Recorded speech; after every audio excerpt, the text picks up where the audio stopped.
హోషేయ గ్రంథం 14వ అధ్యాయం 6వ వచనం. 14వ అధ్యాయం 6వ వచనం.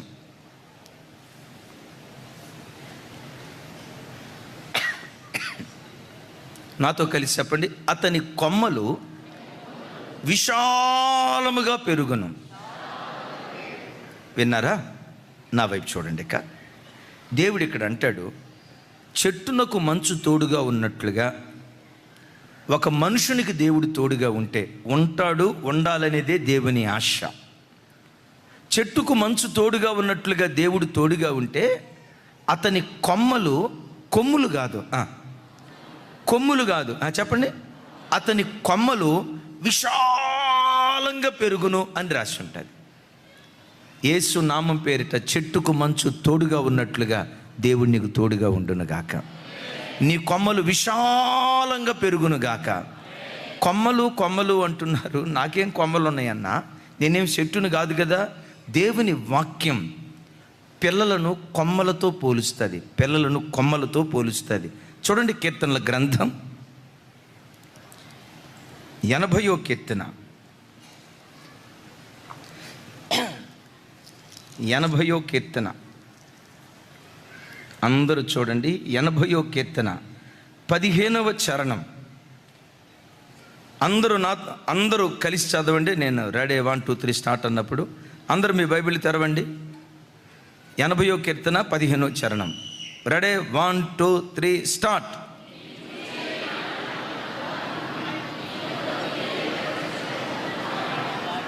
ఆమేన్. ఇంకోసారి చదవండి.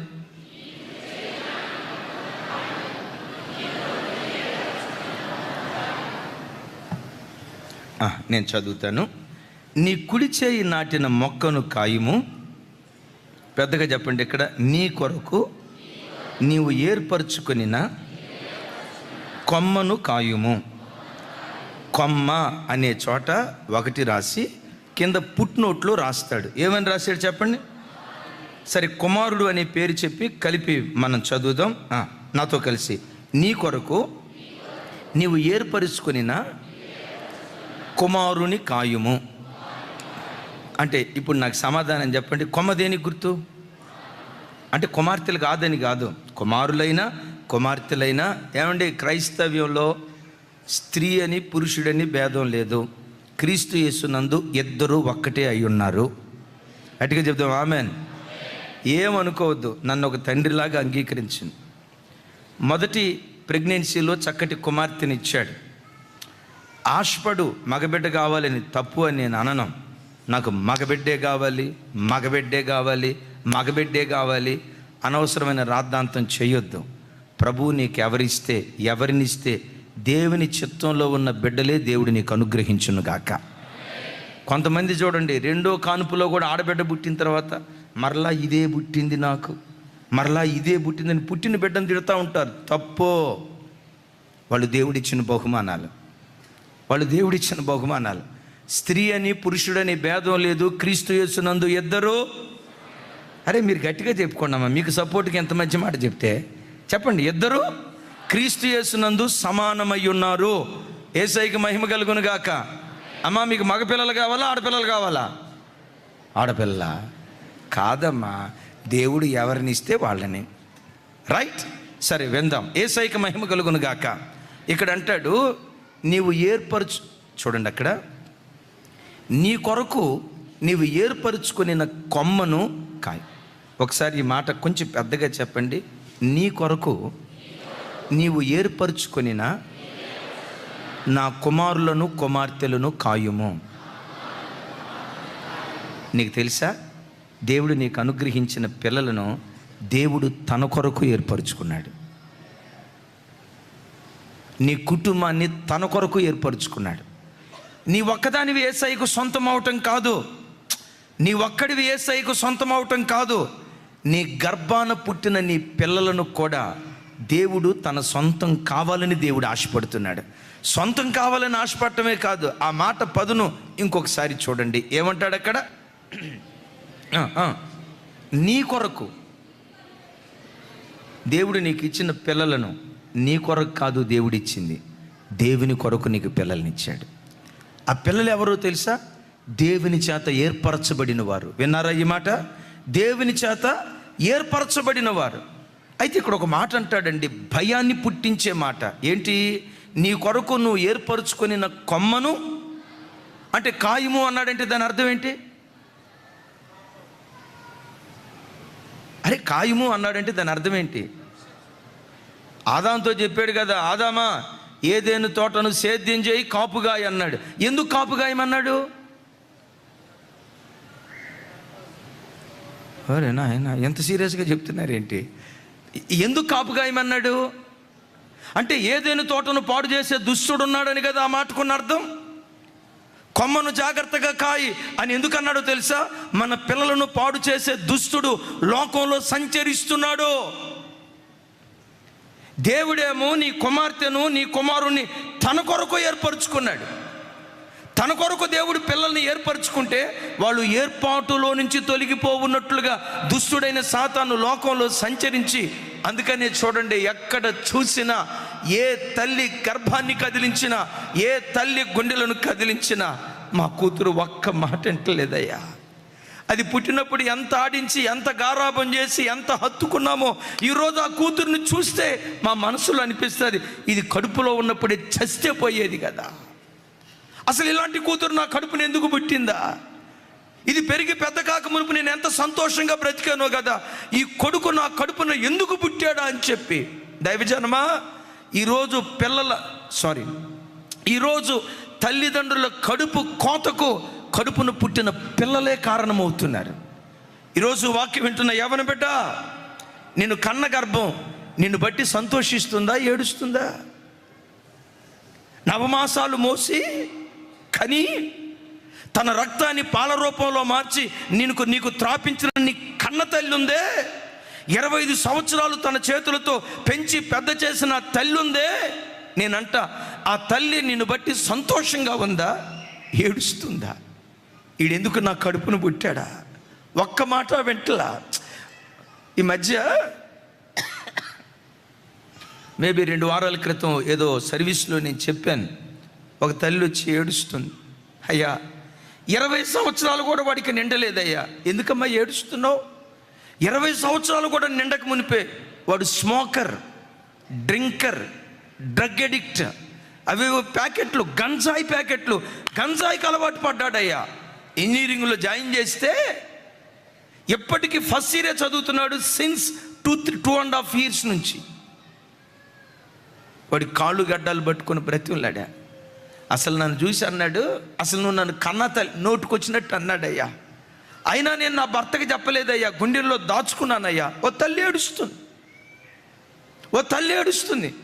ఎందుకమ్మా ఇంత ఏడుస్తున్నావంటే ఆ తల్లి చెప్పిన మాట ఏంటో తెలుసా? వాడు ఎన్ని మాటలన్నా నేను తట్టుకోగలిగాను కానయ్యా, నా కళ్ళు చూస్తుండగా, నా చెవులు వింటుండగా, నా జీవితంలో చూడకూడని భయంకరమైన దృశ్యం నా కళ్ళతో చూశానయ్యా. వాడు ఏం చేశాడో అనుకున్నా. ఏం చేశాడమ్మా అన్నాను. ఆ తల్లి ఏం చెప్పిందో తెలుసా? వాడు త్రాగి ఇంటికి వస్తే, రే ఎందుకురా త్రాగింటికి వస్తావు, నా పరువు బజారు పాలు చేయొద్దురా, టాపీ పని చేసి రెక్కల ముక్కలు చేసుకొని నేను చదివిస్తున్నాను రా అని తండ్రి దండిస్తా మాట్లాడితే, నా భర్తను, ఆ తల్లి చెప్తుంది, నా భర్తను కొట్టడానికి వాడు కాళ్ళెత్తాడయ్యా. వాడు నోటుకొచ్చినట్లుగా నన్ను అన్నప్పుడు నేను బాధపడలా, నన్ను తిట్టినప్పుడు నేను బాధపడలా, నువ్వు మంచి తల్లివి కాదు అన్నప్పుడు నేను బాధపడలా. నేను కట్టుకున్న నా భర్తని వాడు కొట్టడానికి కాలెత్తాడయ్యా. నా గుండె కోత. యవ్వన బిడ్డలారా, ఒకవేళ కన్న గర్భం మిమ్మల్ని గూర్చి రోధిస్తుందేమో జాగ్రత్త. వ్యసనాల బారిన పడి, దురలవాట్ల బారిన పడి జీవితాలు పాడు చేసుకుంటున్నారేమో జాగ్రత్త. అందుకని తల్లులారా, మీతో చెప్పే మాట, నీ కొరకు నువ్వు ఏర్పరచుకొని కొమ్మను కాయుము. చెప్పండి ఆ మాట. నీ కొరకు నువ్వు ఏర్పరచుకుని కొమ్మను పెద్దగా నేనంట, నీ బిడ్డలు ఎవరో తెలుసా? దేవుని కొరకు దేవుడు ఏర్పరచుకున్న బిడ్డలు. ఎట్లా మీరు చెప్తారయ్యా అని అంటారు కదా. మీలో చాలామంది వివాహం కాకమునిపే దేవుని నమ్ముకున్న బిడ్డలు ఉన్నారు. రైట్, వివాహమైన తర్వాత గర్భం దాల్చావు అన్న విషయం తెలిసింది మొదలుకొని, దేవా నా కడుపును పుట్టబోయే బిడ్డ, వాడు మగోడైనా ఆడబిడ్డైనా మగబిడ్డైనా నీ కొరకు బ్రతకాలయ్యా, వాడికి లోకమాలిని అంటకూడదయ్యా, వాడు నీతిగా బ్రతకాలయ్యా, ఆ బిడ్డ పవిత్రంగా బ్రతకాలయ్యా అని గర్భం దాల్చింది మొదలుకొని నువ్వు ఏడ్చావే, వాడు పుట్టింది మొదలుకొని వాడి దగ్గర మోకరించి మంచం దగ్గర మోకరించి ప్రార్థన చేసావే, ఇవన్నీ దేవునికి జ్ఞాపకం ఉన్నాయి. ఇవన్నీ ఎందుకు నువ్వు చేసావో తెలుసా? వాడు దేవుని కొరకు దేవుడు ఏర్పరచుకుని బిడ్డ. ఆపొద్దు. లోకపు ప్రభావం పిల్లల మీద పనిచేస్తుంది. దుష్టుడు యవ్వన బిడ్డలను మింగేస్తా ఉన్నాడు. ఏ తల్లి హృదయాన్ని కదిలించినా, ఏ తండ్రి హృదయాన్ని కదిలించినా పిల్లల విషయంలో మానని గాయంతో తల్లిదండ్రులు అల్లాడిపోతున్నారు. మరి మనం చేసిన ప్రార్థనలు ఏమైపోయినాయి అంటారా? తప్పకుండా ఏదో ఒక రోజు నీ ప్రార్థన ఫలిస్తుంది. నీ ప్రార్థనకు దేవుడు జవాబిస్తాడు. ప్రభా, నీవు ఏర్పరచుకొనిన కొమ్మను పెద్దగా, నీవు ఏర్పరచుకొనిన కొమ్మను ఇప్పుడు మీ ఎదుట నిలవబడి నేనున్నాను. ఏం పుట్టుకతోనే ఏం భక్తిపరుని నేను కాదు, నాకంత చెడు వ్యసనాలు ఏం లేవు, కానీ దేవుని దయ వల్ల కొంచెం అటు వెళ్ళే పరిస్థితి వచ్చింది. ఒకానొక సందర్భంలో తల్లి ఏడ్చిందే. అంటే నేను అంతా దేవుని కృప లోకంలోకి వెళ్ళలేదు. ఒకటి అరసారి తల్లిని ఏడ్పించినోడినే. అయితే ఆ తల్లి ప్రార్థన, ఆ తండ్రి ప్రార్థన, ఆ తండ్రి కార్చిన కన్నీళ్ళు, నా తల్లి కార్చిన కన్నీళ్ళు లోకం వైపు వెళ్లకుండా దేవుడు తన వైపు నన్ను త్రిప్పుకున్నాడు. ఈరోజు వాక్యం వింటున్న మీలో ఎవరైనా పిల్లల విషయమై ఏడుస్తూ ఉంటే, మీ ఆత్మీయ తండ్రిగా నన్ను నా తల్లి ప్రార్థన ద్వారా, తండ్రి ప్రార్థన ద్వారా తన తట్టు త్రిప్పుకున్న దేవుడు నీ పిల్లలను కూడా తప్పకుండా దేవుడు తన వైపు త్రిప్పుకుంటాడు. దేవుని మార్గంలో వాళ్ళు బ్రతికేటట్లుగా. బట్ వాళ్ళ కొరకు నువ్వు ప్రార్థన చేయటం మాత్రం మానొద్దు. ప్రతిఫలం రాకపోవచ్చు, ప్రతిఫలం చూడకపోవచ్చు. అయితే మన ప్రార్థనలో ఎప్పుడు కూడా ఎలా ఉండాలో చెప్తాను. చూడండి, భక్తుడైన దావీదు తన పిల్లల కొరకు ప్రార్థించాడు. భలే అద్భుతమైన ప్రార్థన అంశం. దినవృత్తాంతాల మొదటి గ్రంథం 29వ అధ్యాయం 19వ వచనం.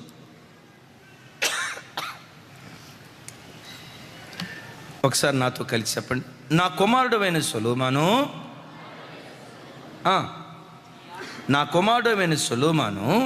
నీ ఆజ్ఞలను, నీ శాసనములను, నీ కట్టడలను గైకొనుచు వాటినన్నిటినీ అనుసరించున్నట్లుగా నేను కట్టదలిచిన ఈ ఆలయమును కట్టించున్నట్లుగా, పెద్దగా చెప్పండి ఇక్కడ, ఈ ఆలయమును కట్టించున్నట్లును అతనికి నిర్దోషమైన హృదయము దయచేయుము.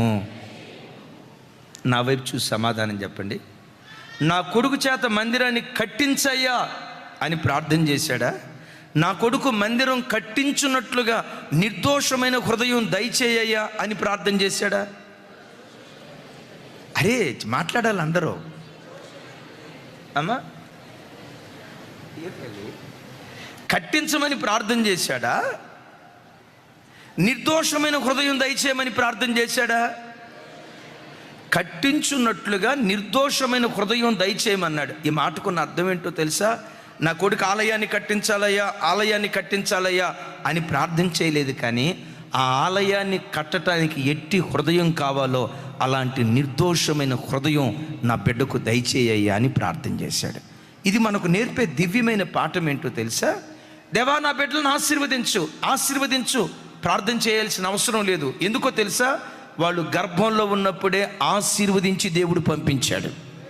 ఆమేన్. కీర్తనలో ఈ మాట రాసి ఉంటుంది, నీ గర్భంలో ఉన్నప్పుడే దేవుడు వాళ్ళని ఆశీర్వదించి పంపించాడు. మనం చేయాల్సిన ప్రార్థన ఏంటో తెలుసా? చూడండి నా వైపు. మనం చేయాల్సిన ప్రార్థన ఏంటో తెలుసా? నీవు దాచి ఉంచిన ఆశీర్వాదాన్ని నా పిల్లలు పొందుకోవటానికి తగిన యోగ్యత కలిగిన గుణం నా పిల్లలకు దయచేయ్యా. నీ ఆశీర్వాదాన్ని పొందుకోవటానికి తగిన యోగ్యత కలిగిన వ్యక్తిత్వం, గుణం నా పిల్లలకు దయచేయ్యా అని దావీదు చేసిన ప్రార్థన లాంటి ప్రార్థన ప్రతి తల్లి తండ్రి పిల్లల కొరకు చేయుదురుగాక. ప్రసాద్ గారు ఏమని ప్రార్థన చేశాడు? ఏమంత సీరియస్గా చూస్తున్నారు? నిర్దోష హృదయం దయచేయమని ప్రార్థన చేశాడు. అక్కడ దాకా ఎందుకండి? నాకు అర్థం కాని విషయం, తప్పు చేయకూడదయ్యా, పాపంలో పడకూడదయ్యా, ఇది కాదు. దీనికి మించి లోతైన ప్రార్థన చేసింది ఏంటంటే నిర్దోష హృదయము దయచే. బైబిల్లో ఒక ఆయన ఉన్నాడు. ఆయన ఎవరో తెలిస్తే చెప్పండి, నేను చెప్పిన తర్వాత. ఆయన తన పిల్లల కొరకు ఏమని ప్రార్థన చేశాడో తెలుసా? హృదయములో దేవునిని దూషించి పాపం చేశారేమోనని తన పిల్లల హృదయ శుద్ధి కొరకు ఒక తండ్రి ప్రార్థన చేశాడు. చెప్తాను నీకు, అది కూడా చెప్పకపోతే ఇంకెందుకు. Right, thank you. రైట్, ఎవరు చెప్పండి? యోబు దేని కొరకు ప్రార్థన చేశాడు? అసలు ఆ మాట చూస్తే ఆశ్చర్యం అనిపిస్తుంది. నా పిల్లలు హృదయములో కూడా పాపం చేయకూడదు, హృదయపు తలంపుల్లో కూడా పాపం చేయకూడదు, హృదయపు తలంపుల్లో కూడా దేవుని దూషించకూడదని హృదయ శుద్ధి కొరకు ఈ తండ్రి ప్రార్థన చేశాడు. ఎంత గొప్ప తండ్రి అండే! ఎందుకు హృదయ శుద్ధి కొరకు ప్రార్థన చేశాడో తెలుసా? తాను శుద్ధిగా బ్రతికేవాడు కనుక తన పిల్లల శుద్ధి కొరకు తాను ప్రార్థన చేశాడు. చప్పలు కొడుతూ దేవునికి స్తోత్రాలు చెప్దాం. మీరు అనొచ్చు, అన్నయ్య దీనిలో చప్పట్లు కొట్టేది ఏముంది అన్నయ్య అని అంటారా? నీతిగా బతికేవాడికే తన పిల్లలను నీతిగా పెంచాలనే ఆరాటం ఉంటుంది. చెప్దాం ఆమేన్. మీకు వచ్చిన సమస్య ఏంటో తెలుసా? మమ్మీ, మా క్లాస్మేట్ ఆడు సిగరెట్ తాగుతున్నాడు, వాళ్ళ అమ్మేమంటలా. ఈ గంజాయి ప్యాకెట్లు తింటున్నాడు, వాళ్ళ అమ్మేమంటలా. మరీ నీ దగ్గరికి వచ్చేసరికి నువ్వు చెప్పండి ఏమన్నారు? అన్నాడు శాడిస్ట్ అని. నువ్వు శాడిస్ట్ మమ్మీ, ప్రతి దానికి రాసి రంపాను పెడతావు, నువ్వు మంచిదానివి కాదు మమ్మీ అని మన పిల్లలు ఎందుకు అంటారు? మనం ఎందుకు ఈ మాట అంటాం? ఆ తల్లిదండ్రులు ఎందుకు అని గాలికి వదిలేసారో తెలుసా?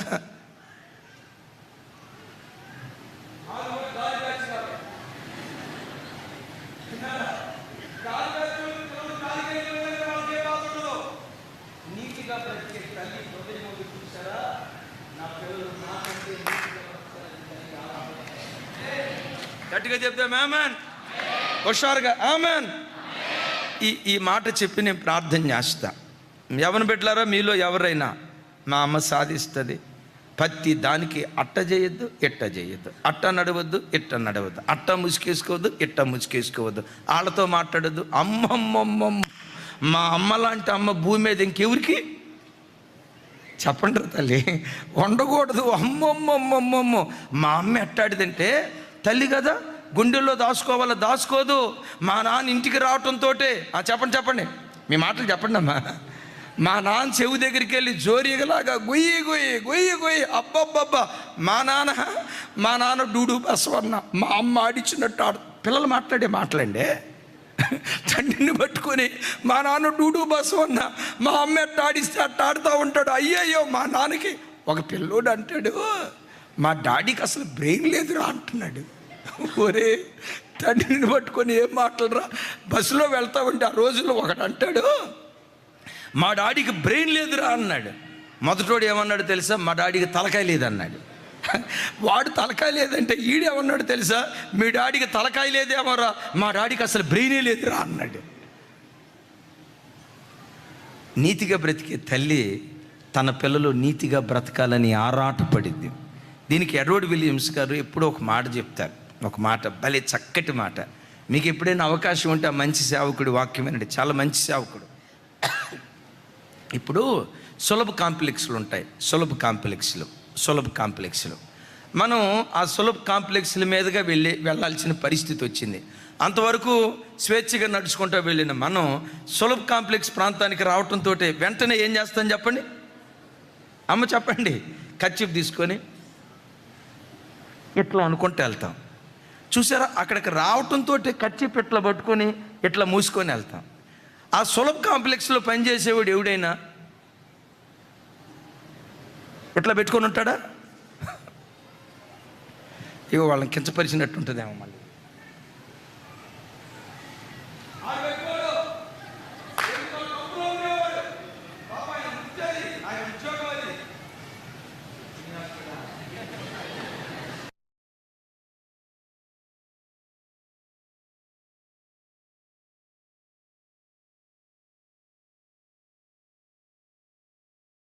రొచ్చులో బ్రతికే వాళ్ళు అయితే పిల్లలు రొచ్చులో బ్రతికినా చేమ గుట్టినట్టు కూడా వాళ్ళకు ఉండదు. నీ తల్లి తండ్రి ప్రతి విషయమే నేను హెచ్చరిస్తున్నారంటే వారిలో ఉన్న నీతి నీలో చూడాలని వాళ్ళు ఆరాటపడుతూ ఉన్నారు. యేసయ్యకి మహిమ కలుగును గాక. ఒకవేళ వాళ్ళు దారి తప్పిన పరిస్థితిలో వెళ్తే, ముగిస్తున్నాను, చెట్టు మీద మంచు కురిసినట్లుగా నీ మీద మంచు కురిస్తే నీ కొమ్మలు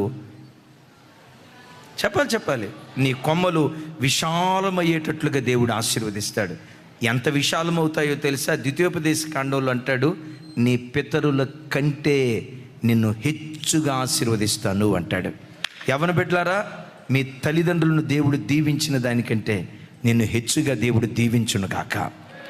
నేనంటా, నిన్ను దేవుడు దీవించిన దానికంటే తప్పకుండా ఒకరోజు వస్తుంది నీ కడుపున పుట్టిన బిడ్డలను నీకంటే ఘనంగా దేవుడు ఆశీర్వదిస్తాడు.